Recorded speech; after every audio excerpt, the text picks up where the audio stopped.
नाव नितीन भारंबे आणि मी पद्मश्री विजय कोळसे college of engineering Malkapur येथे first year बी ला केमिस्ट्री हा सब्जेक्ट शिकवतो। तसं आजच्या प्रोग्रामबद्दल बोलायचं झालं तर हा माझा फर्स्ट प्रोग्राम आहे युनिव्हर्सल ह्युमन व्हॅल्यूवरती आणि या प्रोग्राममध्ये मला भरपूर गोष्टी शिकायला मिळाल्या। जसं की मला पहिल्यांदा कळलं की माझ्यामध्ये पण एक मी आहे आणि एक शरीर आहे म्हणजे बॉडी आहे आणि त्या मी आणि शरीराच्या ज्या गरजा आहेत त्या पण वेगवेगळ्या आहेत। त्या गरजा कशा पूर्ण कराव्या त्यांची पद्धत पण वेगवेगळी आहे आणि आपल्या बिहेवियरमुळे म्हणजे जर आपल्याला एखाद्या जर समाजासाठी आपल्या दैनंदिन जीवनामध्ये जर आपल्याला राईट डिसिजन द्यायचे आहे तर ह्युमन व्हॅल्यूचे आपल्या लाईफमध्ये किती इम्पॉर्टन्स आहे हे मला आजच्या सेशनवरून चांगल्या प्रकारे कळलं आहे। म्हणजे जर मला एखादा डिसिजन घ्यायचा आहे तर मी तो त्याला व्हेरीफाय करेल, त्यानंतर नॅचरल ऍक्सेप्टन्स वरती त्याला ऍक्सेप्ट करेल किंवा रिजेक्ट करेल। ओके, त्यानंतर मी माझे पुढचे डिसिजन चांगल्या प्रकारे घेऊ शकतो। त्यासोबतच जे समजा आपण जे रिसोर्सेस यूज करतो म्हणजे ऍज अ जर मला ह्युमन व्हॅल्यू कळाल्या तर मी माझ्यासाठी म्हणजे ह्युमन व्हॅल्यूचा एक आपला जो मेन दृष्टिकोन म्हणजे आपला जो ऑब्जेक्टिव्ह आहे ऍज अ ह्युमन बीइंग तो म्हणजे सुखासाठी। म्हणजे जोपर्यंत आपण स्वतःच्या सुखासाठी झडणार नाही तोपर्यंत आपण दुसऱ्या सुखासाठी पण झडू शकत नाही आणि असं करता करता आपण वन बाय वन एक स्टेप पुढे जातो स्वतःपासून, त्यानंतर फॅमिली पर्यंत, त्यानंतर समाजासाठी आणि शेवटी म्हणजे नेचरसाठी। तर सांगायचा अर्थ म्हणजे की एक वेळ जर आपल्याला जर ह्युमन व्हॅल्यू चांगल्या प्रकारे जर आपल्याला कळल्या ठीक आहे त्या पद्धतीने जर आपण जर आपले उपक्रम राबवले तर नक्कीच आपण समाजासाठी काही देऊ शकतो। आतापर्यंत म्हणजे एक कळलं की म्हणजे माझा स्वतःचा पर्सनल एक्सपिरियन्स आहे की मी काही झालं की कोणत्या गोष्टीला ब्लेम करायचो ठीक आहे, पण आज कळलं मला की जे पण झालंय माझ्या आयुष्यामध्ये त्याला पूर्णपणे सर्वस्वी मी जबाबदार आहे कारण ते माझेच डिसिजन होते आणि माझे डिसिजन असल्या कारणामुळे त्याचे जे भी रिझल्ट आले आहे त्याला सर्वस्वीपणे मीच जबाबदार आहे आणि याचा उपयोग मला असा होईल की पुढे जेव्हा मी समजा माझे डिसिजन घेईल तर मी चांगला विचार करून माझा फॅमिलीचा म्हणजे ग्रुप फॅमिलीचा त्याचा सोसायटीचा सर्व बाबतींचा विचार करूनच मी पुढचे डिसिजन घेणार आहे आणि पुढे भविष्यामध्ये जर आजच्या समजा प्रोग्राम नंतर मी as a teacher, as a family member, as a societal member नक्कीच मी तर स्वतःला इन्फॉर्म करण्याचा प्रयत्न असेलच अजून पुढे पण आणि जेवढं माझ्यातून होईल तेवढे पण पुढे मी माझ्यातर्फे लोकांना अवेअर करण्याचा जेणेकरून आपण आपल्यासाठी समाजासाठी काही ना काही करू शकतो एवढं मला बोलत। थँक्यू। माझं नाव मेघा सरोदे, मी पंकज लद्दळ बुलढाणा कॉलेजमधून आलेली आहे। आजपर्यंत जे 3 दिवसाचं वर्कशॉप होतं त्याच्यामध्ये ह्युमन व्हॅल्यूज ह्या मला म्हणजे याच्या अगोदर म्हणजे सांगायच्या पण आता 3 दिवसांमध्ये वर्कशॉपमध्ये खूप चांगल्या प्रकारे समजलेल्या। तर सरांनी 3 पॉइंट सांगितले होते, बेहोश, आहोश आणि चंचल। तर मी चंचल मनाची आहे तर मी एवढे 3 दिवस कंटिन्यू कुठेच बसू शकत नव्हती तर मी इथं या प्रोग्राममध्ये बसू शकली हीच माझी अचिव्हमेंट झालेली। आणि जे या गोष्टी सांगितलेल्या आपल्याला त्या मी असं विचार करणार की आधी मी माझ्यापासून सुरुवात करणार नंतर मी स्टुडंटला फॅमिली मेंबर्सला सांगू शकेन। बस थँक्यू एवढंच। नमस्कार, माझं नाव विनायक नरहरी मगर, मी Pankaj Laddhad institute of technology and management studies Buldhana येथे इलेक्ट्रॉनिक्स अँड टेलिकम्युनिकेशन डिपार्टमेंट मध्ये एचओडी या पदावर कार्यरत आहे। हा माझा पहिलाच UHV होता की आणि आजपर्यंत जे मला वाटायचं की सरांनी जसं सांगितलं होतं की आवेश, बेहोश आणि चंचल, तर याच्यामध्ये चंचलता तर नव्हती पण आवेश आणि बेहोश खूप सारा होता। कारण त्याचं कारण होतं की जे मी करतो ते सर्वश्रेष्ठ आहे। कारण मला असं वाटायचं की 150 लोकांमध्ये मी काम करतो तर या 150 लोकांमध्ये जे काम मी करतो ते काम कदाचित दुसरं कोणी करतच नाही आणि ती जे बेहोशी होती किंवा आवेश होता आणि त्याच्यामुळे असं व्हायचं की मी माझ्या लोकांना समजून घेऊ शकलो नाही बरेचदा की तुम्ही हे करायला पाहिजे ते करायला पाहिजे म्हणजे त्यांनी काय करायला पाहिजे हे पण मीच त्यांना सजेस्ट करायला लागलो. म्हणजे त्यांच्या आयुष्यात त्यांनी काय करायचं, तसं माझ्या आयुष्यात मी काय करणार आहे हे मला पूर्ण क्लॅरिटी आहे माझ्या माइंडमध्ये. तशी प्रत्येकाची क्लॅरिटी काही ना काही असणार आहे. माझा जर चॉईस हा आहे की मला मुलांमध्ये व्हॅल्यू एज्युकेशन रुजवायचं आहे तर ते काम मी करीन. जर दुसऱ्या एखाद्या माझ्या कलिगची जर काही चॉईस असेल की त्याला टेक्निकल एज्युकेशन संदर्भात त्याच्या विषयाचा त्याला मास्टरी त्याला द्यायची आहे, ती त्याची चॉईस झाली, मग मी माझी चॉईस दुसऱ्यावर थोपू शकत नाही. तर हा एवढा एक मेसेज किंवा एक शिक्षण मला तुमच्या याच्यामधून UH मधून मिळालं. आणि दुसरं असं की बऱ्याचदा आपण विद्यार्थ्याला दोष देतो. जर सरांनी सांगितले दोष विद्यार्थ्यांचा नाहीच आहे, त्यांच्या पालकांचा आहे. 9 मूल्य सरांनी सांगितले, ट्रस्ट, रिस्पेक्ट, अफेक्शन. त्याच्यात सर्वात शेवटीचा जो मूल्य होतं लव. तर आजच्या समाजामध्ये आजच्या काळामध्ये परिस्थिती अशी झालेली आहे की आपण सरसकट उठतो आणि मुलांना दोष देतो की मुलांना प्रेम काय कळते या रताळ्यांना, प्रेम काय कळते या लोकांना. ऍक्च्युली पालकांना तरी प्रेम कळलं का? आणि ही पहिल्या पिढीला प्रेम नाही कळलं असा एक माझा समज आहे. कदाचित चुकीचा असेल पण एक माझा समज असा आहे की पालकांनाच प्रेम नाही कळलं म्हणून आजच्या पिढीलाही प्रेम कळत नाही. सरळ सरळ आपण ब्लेम देतो. म्हणजे थोडक्यात पालक त्यांना हे सांगतात की तुम्ही प्रेमच करू नका, म्हणजे जी एक फिलिंग आहे ती फिलिंग कम्प्लिटली काढूनच टाका. हे कसं शक्य आहे? ती निघू नाही शकत आणि ती काढूही नाही. कारण ती जर काही चांगला भाव आहे ज्यानं कुठल्या तरी 2 जीवांमध्ये किंवा कुठल्या तरी एक जीव किंवा एंटिटी बाकीचा समाज असेल याच्यामध्ये जर सौहार्द राहत असेल तर ती भावना का काढून टाकायची? पण प्रेमाचा खरा अर्थ माहीत नसल्यामुळे प्रेम म्हणजे प्रेम आणि वासना यातला फरकच लोकांना कळला नाही. आई वडील मुलांना सांगतात प्रेम म्हणजे फालतूपणा, प्रेम म्हणजे वासना. जर त्यांनी त्याच नजरेने त्याला बघितलं असेल तर तो त्यांचा दोष आहे. पण ते चुकीचं शिक्षण त्या मुलाला देतात, त्यांच्या मुलीला देतात. आणि त्यामुळे जी एक भावना आहे ती सर्वात सुंदर भावना जर कुठली असेल तर प्रेम या जगामध्ये. कारण प्रेमानं कधीच कोणाचं नुकसान झालं नाही. कधी असं झालं नाही की प्रेम आलं आणि त्या दोघांमध्ये खूप प्रेम होतं त्याच्यामध्ये दोघांचं नुकसान झालं.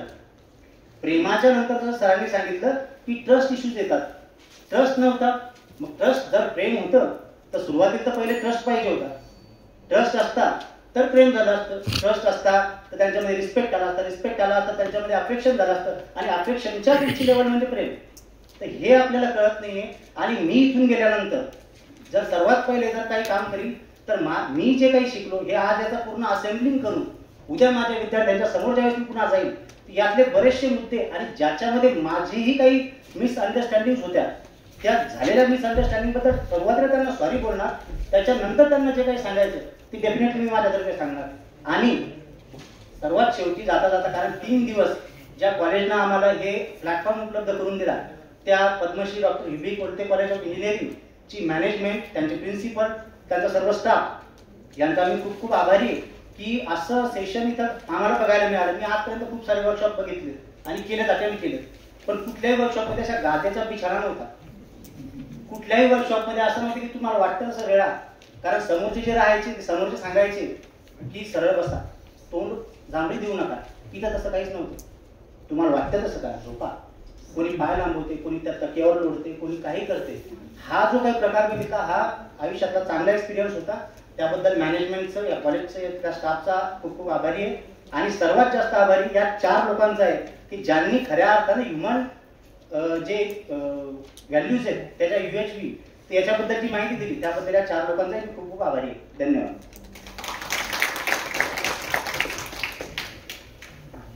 नमस्कार, मी प्राध्यापक doctor Faiz Shaikh, London college Buldhana.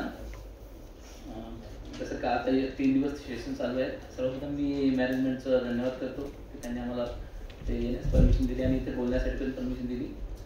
आणि जे कंटिन्युअसली सेशन चालू आहे 3 दिवसापासून त्याच्यात हार्मोनीज म्हणजे इंडिव्हिज्युअल, फॅमिली, सोसायटी त्याबद्दल आपलं डिस्कशन चालू आहे. काल एक आमचे मित्र होते इथे, त्यांनी काल एक्झाम्पल दिलं जसं आपण शिवाजी महाराज होते ते आईला आई साहेब म्हणायचे. मी तसंच रोज इथे डिस्कशन झाल्यानंतर घरी फॅमिलीसोबत जसं डिस्कस करतो थोडंफार, तर काल असंच म्हणजे इन्सिडन्स केला की मी आईला घरी गेलो, आईला असं तिचे हात पकडले आणि चुंबलो. आणि मग नंतर मी दादाकडे गेलो, माझ्या मोठ्या भावाकडे, आणि त्याचा असंच हात पकडला आणि चुंबलं. तर तू माझ्याकडे असं सिरियसली पाहायला लागला, अरे क्या करता सगळे. तर मग बाबा बसले होते सोबत. तर बाबा म्हणे, मूर्खा म्हणे, हे खूप चांगले संस्कार आहे म्हणे. आम्ही जे आमचे मोठे भाऊ असायचे म्हणे ते आमचे बाबासारखे असायचे म्हणे, आणि जी मोठी बहीण असायची ती आईसारखी असायची. तो कल्चर आता डे बाय डे आपला जुळीत चाललेला. आपण डायरेक्ट आता आपल्या भावाला भाऊ न म्हणता डायरेक्ट त्याच्या नावाने बोलतो. कधी कधी खांद्यावर हात टाकतो पहिले तेवढं सिरियसनेस असायचं की आपण भाई की खांद्यावर हात नाही घालतो ते पहिले तो डे बाय डे कल्चर ते रिड्यूस होत चाललं. तर ह्या गोष्टींनी आपण काय करतो की म्हणजे या गोष्टी परत आपण एक पुढचं म्हणजे याला म्हणजे ओजाडी घालत आलं या गोष्टींची. ते एक बरं आहे, त्यामुळे मला थोडासा बेनिफिट झालेला आहे. आणि मी या गोष्टीचं मग मी माझ्या फॅमिलीमध्ये पण आणि सोसायटी आणि स्टुडंटमध्ये पण थोडंसं इम्प्रूव्हमेंट करण्याचा प्रयत्न करेन. थँक्यू. नमस्कार, मी प्रवीण पांडे, ते बी कोणत्या कॉलेजलाच मेकॅनिकल डिपार्टमेंटला फॅकल्टी आहे. आणि मागचे 3 दिवस म्हणजे माझ्या आयुष्यातले फार व्हॅल्युएबल मोलाचे दिवस आहेत. कारण आतापर्यंत काय जसं कोणी सांगितलं त्याचं फॉलोअर व्हायचं, कोणते चांगले विचार असतील सदाचारानं पुढे चालत जायचं, एवढंच चालू होतं. पण याच्या पुढे काय हे जेव्हा एकदम specifically technically word to word meaningful असं डिस्कशन माझ्या आयुष्यात लगातार कंटिन्युअस आलं. आणि हे रिस्पेक्टेड माहिती झालं मी ते ज्या प्रकारे एक्सप्लोर केलं त्यामुळे म्हणजे खूप सद्गदित झाल्यासारखं होतं. आणि हे जे कंटेंट आहे खूप कंटेंट याचे एक्सपेरिमेंट्स हे आताच होत नाही असं नाही आहे. महात्मा गांधींनी kingdom of God of wisdom within you हे पुस्तक वाचलं आणि त्या पुस्तकानंतर त्यांच्यावर प्रचंड प्रभाव झाला आणि ते भारतात आले आणि सत्य, अहिंसा आणि प्रेम या 3 तत्वावर त्यांनी एक चळवळ सुरू केली. आणि कोणालाही मारायचं नाही आणि कोणालाही मरू द्यायचं नाही अशा प्रकारे लढाई देता येते का असा एक प्रयत्न भारतात सुरू झाला. आणि अतिशय प्रचंड प्रमाणात तेव्हा शिकलेले लोक असो, अशिक्षित असो, प्रचंड शिकलेले लोक असो, हे सगळे महात्मा गांधींच्या विचारधारेला धरून चालायला लागले. आणि त्यांनी ते सगळे सत्याचे प्रयोग जे आहेत ते जर आपण नीट आणि त्यात फक्त सत्याचे प्रयोग किंवा राजकारण समाजकारण एवढंच नाही तर कार्बन फुटप्रिंट पर्यंत सगळं डिटेलिंग त्याच्यात आहे. म्हणजे पूर्ण युनिव्हर्सचा कम्प्लीट आस्पेक्ट त्याच्यात त्यांनी कम्प्लीट केलेला आहे. आता गांधीवादाचं समर्थन करायचं नाही करायचं हा प्रश्न नाहीये, पण एक व्यक्ती भारतासारख्या ठिकाणी परत पारतंत्र्यात असलेल्या राज्यात ह्या व्हॅल्यूज घेऊन लोकांसमोर मांडतो आणि एवढी मोठी चळवळ उभी करतो आणि पूर्ण जगाला एक वेगळा संदेश देतो. म्हणजे जर एवढं कार्य त्या परिस्थितीत होऊ शकते तर आपल्यावरचं दायित्व हे फार छोटं आहे. म्हणजे ह्या व्हॅल्यूज आपल्याला पेनिट्रेट जर करायच्या असतील समाजात तर पहिले तर आपल्याला ह्या गोष्टी बिलीव्ह कराव्या लागतील की हे हॅपनिंग आहे, हे पॉसिबल आहे. हे मी या सेशनमध्ये शिकलो. हा आपल्याला पहिले तर सगळ्यात पहिले कन्फर्म करावं लागेल की आपण जे आहे इंडिव्हिज्युअल आयडेंटिटी आपण एक सभ्य समाजाचा भाग आहे आणि या सभ्य समाजाचा भाग म्हणून जगण्यासाठी आपल्याला जे जे काही लागणार आहे त्या व्हॅल्यूज पहिले आपल्यामध्ये आल्या पाहिजे आणि मग त्या हॉरिझॉन्टली व्हर्टिकली त्या डिप्लॉय करता आल्या पाहिजे. आता हे करत असताना हे शिकत असताना अशा बऱ्याच गोष्टी आहेत. हर व्यक्ती मेरे सुख के लिए अर्थ में है वगैरे वगैरे. नंतर don't be doubt on intentions या सगळ्या गोष्टीमुळे माझं बरेचसे चेंजेस आलेले आहे.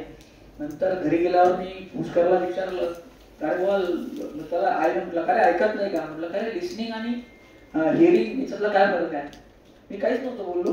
काल गेल्याचा विषय म्हणलं ऐकत नाही तू, लिसनिंग आणि हिअरिंग मधला फरक कळतो का तुला काही, असं सहज वाक्य फेकलं ताजं लक्षात राहण्यासाठी. तर तो म्हणे पप्पा लिसनिंग म्हणजे या कानानं ऐकायचं आणि तुम्हाला स्कोप असते त्या कानानं सोडून द्यायचं, आणि हिअरिंग म्हणजे ते डोक्यात जाते आणि मग सगळेजण त्याचा फॉलोअप घेतात आणि तो पळून गेला. म्हणजे असं नाही सगळ्यांना सगळ्या गोष्टी येतात, पण ते रिव्हिजन जे आहे ते फार महत्वाचं आहे. बस स्टँड वरून येताना गाडीत 2 बायकांचे भांडणं चालू होते. तर ती बाई एक बाई जागेवरून फार चिडलेली होती. तर दुसरी बाई म्हणजे जाऊ दे का बाई, घरी बी तेच म्हणजे सगळेजण सुखाच्या शोधात आहे. दोन्ही शांत झाल्या, सगळे गाडी हसायला लागली.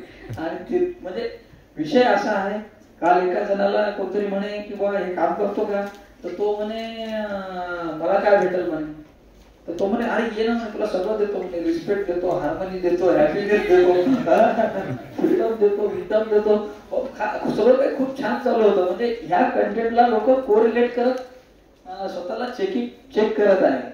चपात्या जेवण झाल्यानंतर एक जण म्हणाला खाल्ल्या चपात्या, आता तिकडे जाऊन करा उचा पाट्या कारण वी आर नॉट काऊ, आपल्याला आणखीन काहीतरी करायचं आहे. अशा बऱ्याचशा गोष्टी सगळेजणांनी कंटेंटला सोबत घेत कोरिलेट करत आणि इझी गोईंग आहे. It is not that much tough. म्हणजे आपण जर शोधत गेलो तर नक्कीच या गोष्टी आपल्याला सापडतील आणि सापडल्यानंतर आपण चेकआउट सिच्युएशन मध्ये राहिलो तर मला असं वाटतं की हे कंटेंट आपल्यामध्ये पेनिट्रेट व्हायला विशेष काही अवघड नाही.